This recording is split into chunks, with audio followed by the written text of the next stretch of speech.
Portland is home to perhaps the only mall that is doing well in the state of Maine, the Maine Mall.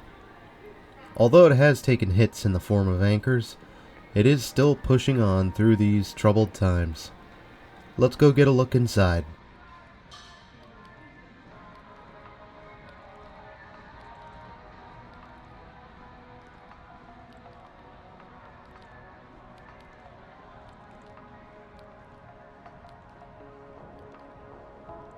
The Maine Mall's roots go back to the late 60s, when Jordan Marsh opened their first store in the state of Maine, right on the future site of the Maine Mall.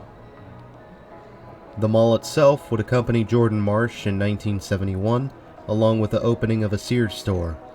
From there, the mall would be relatively quiet until 1983, when the Maine Mall was expanded, doubling its size to accommodate more shopping space, as well as a Porches department store, JCPenney, and Filene's debut in the state of Maine.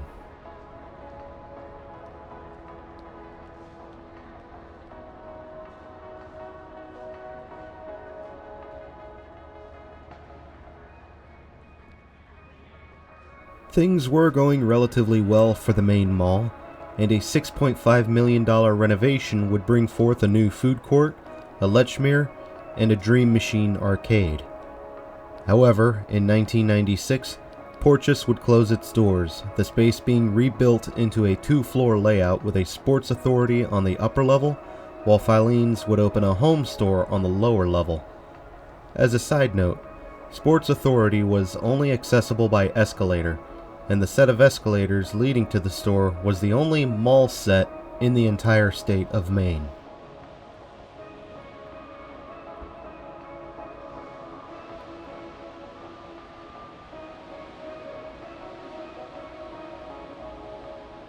(1996) would also see Jordan Marsh get acquired by Federated Department Stores, leading to an early conversion into Macy's for Jordan Marsh.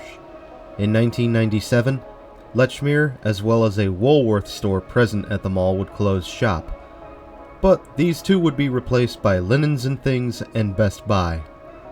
Although meeting hardship at this point, the mall was still pushing on and would even get acquired by General Growth Properties in 2003 for the low price of $270 million.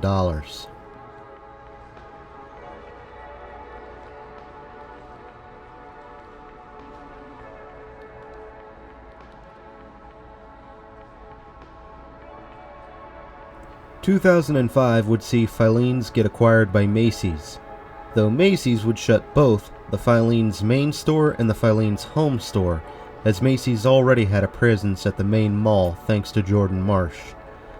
2008, however, would see one of the closures addressed as Forever 21 and H&M set up shop in the vacant home store space. But 2009 would see Linens and Things close down as the chain entered bankruptcy and liquidation.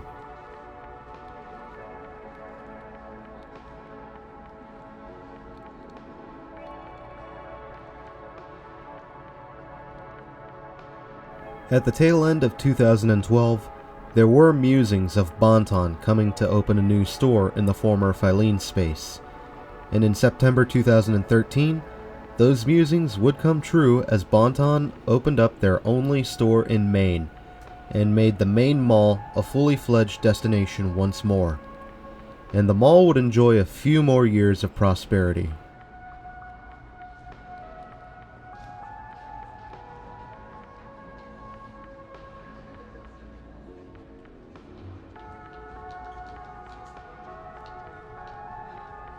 (2016) would see Sports Authority closing shop due to company-wide liquidation. 2017 would see Bon-Ton close a year ahead of the rest of the chain and its subsidiaries after a measly 5 years. But Round 1 Entertainment did announce plans to open in the former Sports Authority space in 2018.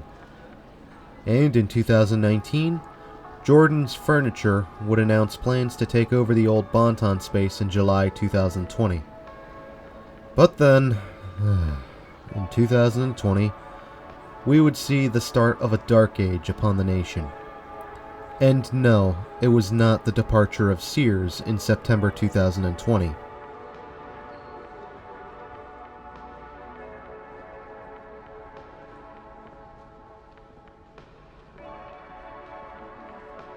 With this curveball of destruction, what does the future hold for the Maine Mall?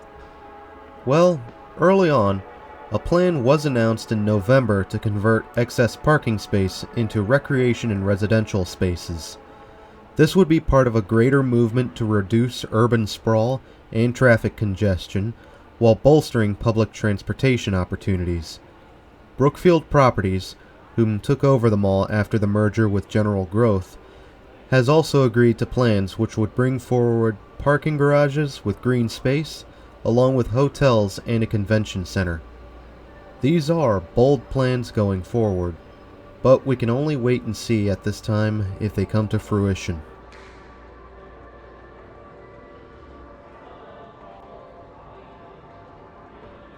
Overall, the Maine Mall is a little more plain than what we've become accustomed to in the rest of the state.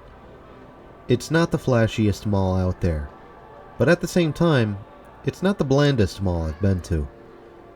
It's overall a relatively plain mall with a handful of tasteful elements like the food court and center court, as well as some vintage leftovers like JCPenney and the Macy's.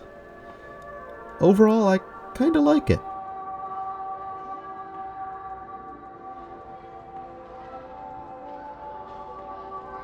Some observations I made on this June day while at the mall.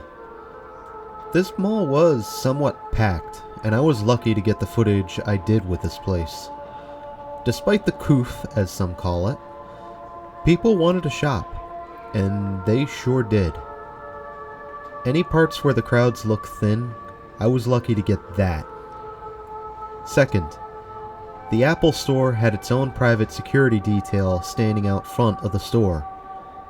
Now, this being in the final third of June 2020, I could give my theories on why Apple had their own private security, but due to political reasons, we cannot talk about it.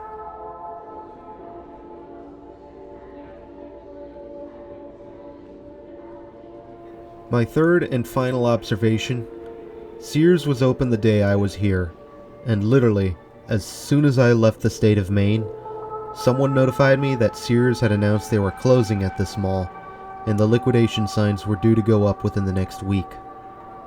That part bothered me the most, because Sears, even though its reputation is tarnished, that is a significant anchor for the malls it remains at, and it will not be an easy space to fill in going forward.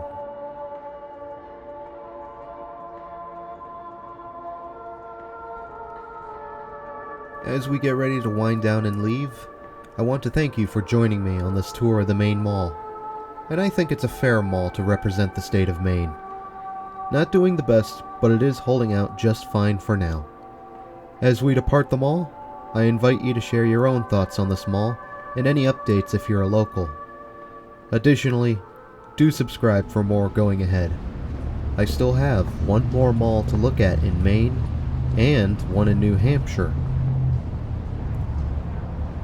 Thanks for having me, Portland, Maine, and until next time, this is Doomie Grunt wishing you and the Maine Mall farewell and good luck in this madhouse.